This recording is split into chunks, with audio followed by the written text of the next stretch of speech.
Assalamualaikum dan selamat sejahtera saya ucapkan. Kami merupakan kumpulan ke-9 dan akan membentangkan satu tajuk iaitu hijab dan cabaran kepada wanita Muslim. Kumpulan kami terdiri daripada saya sendiri, Nur Emilia binti Muhammad Razali, Siti Hajar, Nur Syahdatul Syadah, Grilly, Nur Hanis Barkis dan Ain Nasuha. Hijab dari segi bahasa bermaksud sebagai penutup muka dan kepala. Hijab ini merupakan satu lapisan kain atau tudung yang menutupi bahagian kepala muslimah. Perintah memakai tudung ini wajib diikuti oleh wanita Islam untuk menutup aurat mereka.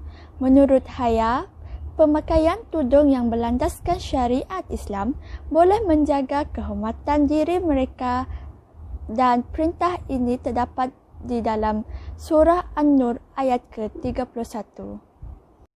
Pandangan Islam terhadap hijab adalah sesetengah negara Arab telah mewajibkan pemakaian tudung kepada wanita muslimah. Sebagai contoh, di Aceh telah mewajibkan pramugari Islam mereka untuk memakai tudung.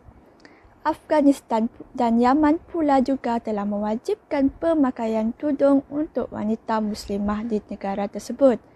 Manakala pandangan bukan Islam terhadap hijab adalah segelintir masyarakat telah menganggap bahawa tudung tidak mencerminkan keimanan diri seseorang. Di negara Amerika Syarikat telah menimbulkan satu isu kemodenan kepada wanita hijab di mana mereka telah beranggapan pada abad ke-21 ini pemakaian hijab adalah kuno, ketinggalan zaman dan menyekat kebebasan berpakaian seorang wanita. Islamofobia telah tercetus pada sekitar tahun 2001 di mana mereka telah mengatakan bahawa wanita hijab terlibat dengan kumpulan militan dan IS. Seterusnya, media Perancis telah memaparkan satu poster wanita berhijab yang telah dikatakan terlibat dalam satu insiden pengeboman di sekitar Stadium Paris yang telah menimbulkan ketakutan orang ramai dan wanita hijab telah dianggap sebagai terorisme. Namun begitu, tidak semua negara telah memandang rendah kepada wanita hijab. Sebagai contoh, di New Zealand, Perdana Menteri Jacinda Ardern telah menunjukkan solidaritinya dengan memakai tudung dan tanda penghormatan kepada penduduk Muslim di negaranya. Terdapat beberapa jenis hijab yang boleh kita fahami. Yang pertama adalah hijab bertudung labuh, di mana hijab ini bermaksud pemakaian tudung wanita yang melepasi paras dada kerana ianya merupakan satu tuntutan agama untuk menutupi dada seseorang wanita Muslim daripada pandangan orang lain. Ini bermaksud kain tudung tidak boleh jarang kerana berpotensi menampakkan bahagian leher dan bahagian dada seorang wanita Muslim. Yang kedua pula adalah purdah. Purdah ini bermaksud satu pemakaian tudung yang menutupi sebahagian daripada muka wanita, iaitu dari bahagian hidung ke paras dada. Ini menjelaskan bahawa bahagian mata dan dahi wanita tersebut masih boleh dilihat dan terdedah. Yang ketiga pula adalah nikab. Nikab merupakan satu pemakaian tudung yang menutupi hampir keseluruhan muka wanita muslimah dan ianya hanya menampakkan mata mereka sahaja. Yang terakhir adalah burqa. Burqa ini merujuk kepada pemakaian tudung wanita yang menutupi keseluruhan muka dan kepala wanita. Terdapat satu lapisan kain jarang yang digunakan untuk menutup bahagian mata dan tujuan kain jarang itu adalah untuk memudahkan pergerakan wanita muslimah. Sebahagian negara Islam konservatif telah memilih untuk memakai purdah, niqab dan burqa. Antaranya adalah negara Afghanistan dan Yaman. Tujuan pemakaiannya adalah untuk mengelakkan fitnah berleluasa mengelakkan perhatian lelaki bukan muhrim dan ianya disebabkan faktor kawasan yang berpasir. Antara cabaran yang dihadapi oleh wanita Muslim ialah tidak diberikan hak bertudung kepada pramugari yang beragama Islam.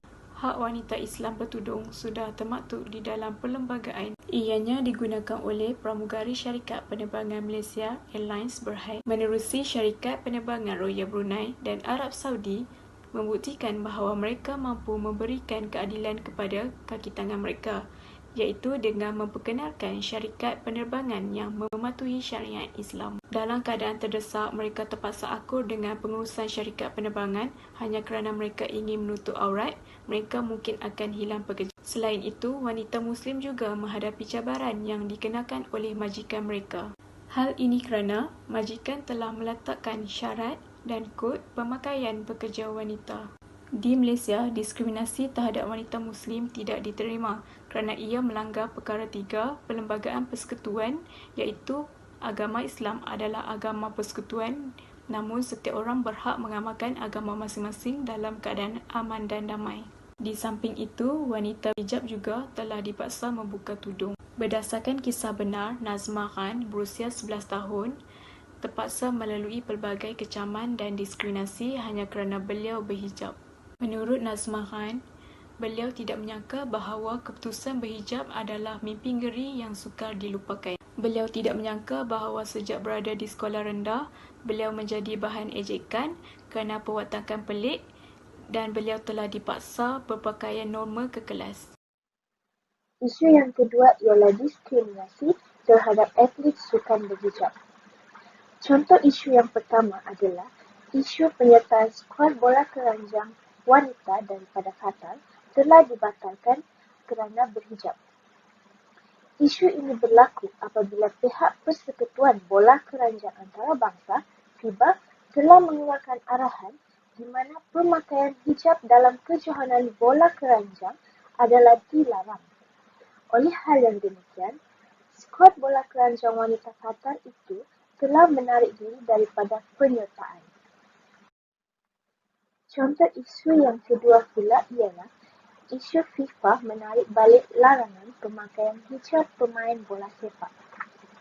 Isu ini berlaku ketika atlet bola sepak iaitu Asmahan Mansur yang menyertai kejohanan bola sepak pada tahun 2017 telah dihalang oleh pengadil kerana memakai hijab. Pihak FIFA telah memperkenalkan larangan memakai hijab dengan alasan hijab adalah simbol agama. Namun begitu, ianya telah diubah dengan alasan faktor keselamatan. Saya akan membentangkan mengenai konsep dihijabing yang diperkenalkan mencetus kekeliruan kepada wanita berhijab. Dihijabing didefinisikan sebagai satu tindakan seorang wanita Muslim yang telah memakai hijab setelah sekian lama mengambil keputusan untuk tidak lagi memakai hijab. Konsep dihijabing ini telah lama dikenali di seluruh dunia, terutamanya di negara-negara Islam yang besar seperti negara Iran. Konsep ini telah mendapat banyak sokongan daripada ahli-ahli aktivis di luar negara yang memperjuangkan hak-hak kemanusiaan. Aktivis-aktivis yang mempromosi dan memperkenalkan konsep dihijabing ini percaya bahwa hijab merupakan salah satu budaya Arab kuno dan bukannya salah satu tuntutan wajib agama Islam. Oleh itu, mereka berpendapat bahwa memakai hijab merupakan satu pilihan dan mereka mempunyai hak kebebasan untuk tidak memakai hijab. Gerakan mempromosi konsep dihijabing ini telah lama dilakukan dengan berbagai cara, antaranya dengan mengadakan kempen dan juga menerbitkan buku-buku mengenai hak kebebasan untuk tidak memakai hijab, terutamanya di negara-negara Islam yang besar seperti negara Iran. Berikut merupakan salah satu contoh buku yang diterbitkan oleh ahli aktivis yang memperjuangkan konsep dihijabing yang bertajuk The Wind in My Hair, My Fight for Freedom in Modern Iran. Konsep dihijabing ini telah menerima banyak kecaman dan juga kritikan, terutamanya dari ahli-ahli agama Islam. Hal ini karena ahli-ahli agama Islam percaya bahwa aurat dan juga memakai hijab merupakan sesuatu yang wajib dilakukan oleh wanita-wanita Islam. Tindakan mempromosi dan memperkenalkan konsep dihijabing ini dianggap sebagai satu tindakan mengajak wanita Islam yang lain untuk tidak takut untuk tidak memakai hijab. Cabaran yang dihadapi oleh wanita Islam dalam konsep dihijabing ini ialah ia menimbulkan kekeliruan kepada wanita-wanita Islam mengenai konsep dan juga syariah mengenai hijab. Seterusnya, konsep dihijabing ini juga dapat menyebabkan wanita-wanita Islam mudah terpengaruh dengan fashion dan juga budaya-budaya Barat. Itu saja daripada saya, sekian dan terima kasih. Isu penerimaan masyarakat tentang wanita berhijab. Yang pertama, meninggalkan kekayaan dan hiburan duniawi untuk mengejar akhirat. Pengijrahan seorang selebriti, usahawan dan pengacara yang terkenal telah berhijrah daripada tidak bertudung ke berhijab dan sekarang beliau telah bernikah, iaitu Niloufar. Selebriti ini tidak asing daripada dunia hiburan. Ia juga merupakan seorang duta kepada barangan berjenama seperti jenama Swarovski, LV serta seorang usahawan kepada jenama tudung Niloufar. Kisah penghijrahannya diterima dan disokong oleh masyarakat.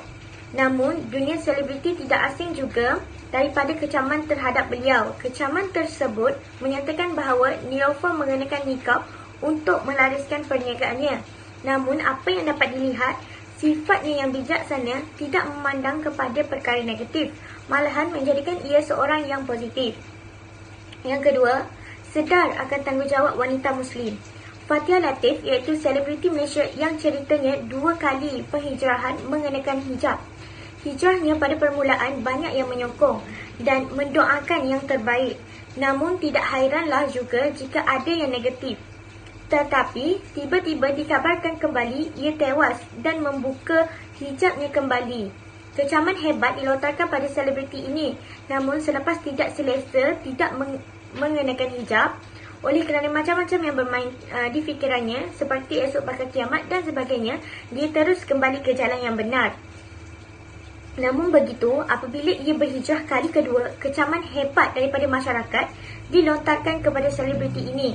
Ada di antaranya menganggap selebriti ini mempersendakan agama, berhijab kerana mahu berbisnes dan sebagainya. Namun, pelaku ini sudah lali dengan kecaman masyarakat dan ia mengatakan bahawa ia hanya menuju ke jalan yang benar serta selalu diberikan hidayah oleh Allah SWT. Dan yang ketiga ialah, saya pernah menutup semua pintu Allah SWT. Kata penghijrahan Miss Nina berhijab dan meninggalkan segala populariti.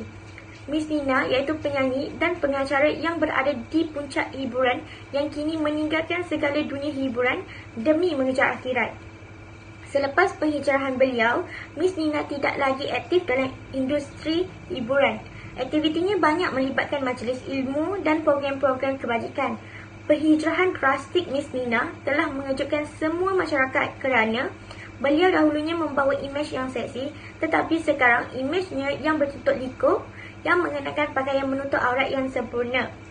Penghijrahan diterima banyak masyarakat dan mendapat sokongan. Katanya, hidayah diketuk kepada hamba-hambanya yang terpilih. Miss Nina merupakan selebriti bertaraf antarabangsa tetapi meninggalkan industri demi kebahagiaan akhirat yang dicari. Kesimpulannya, dalam syariat Islam, berhijab dan bertudung adalah undang-undang bukannya yang digubal oleh manusia, tetapi Allah Subhanahu Wa Taala yang mana diwahyukan dan disampaikan oleh Nabi Muhammad sallallahu alaihi wasallam yang menuntut semua wanita Muslim untuk menutup aurat dari kepala hingga ke kaki.